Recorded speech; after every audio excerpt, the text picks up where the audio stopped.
everyone, myself Harsha Tiwari and I am a teacher in Indian Public School Shivri Narayan. Good morning dear students.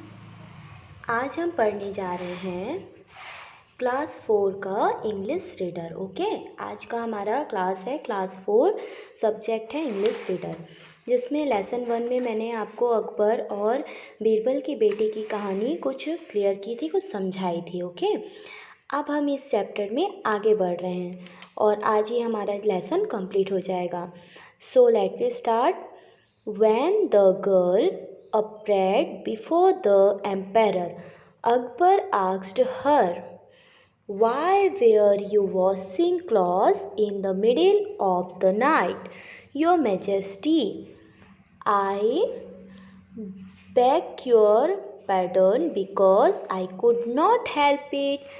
I needed clean clothes for my fathers who had given birth to baby," she said. Akbar was in utter astonishment. The girl replied, "Your Majesty, nothing is impossible these days. If a bull can give milk, why can't a man give birth to a baby?" Okay, क्या हुआ जब वो सिपाही ने बीरबल की बेटी को राजा के सामने ले जाकर खड़ा किया, तो राजा ने क्या जब उससे पूछा कि भाई ऐसी क्या ज़रूरत पड़ी जो तुम आधी रात को यहाँ पे कपड़े धोने लग गई, क्या ऐसा काम है तुमको कपड़े का कि तुम सुबह नहीं धो सकती? तो उस लड़की ने कहा कि इसमें मेरी कोई गलती नहीं है, मैं क्या करूं, मुझे कपड़े अभी चाहिए, मुझे अपने फादर को, अपने पापा को क्लीन क्लॉथ देना है अभी, क्योंकि उन्होंने एक बच्चे को जन्म दिया है।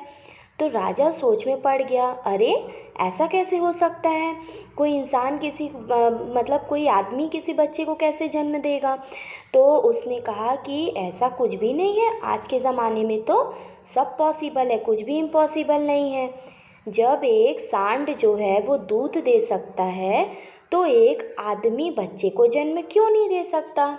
Okay, as soon as Akbar heard this explanation, he instantly guessed who she was.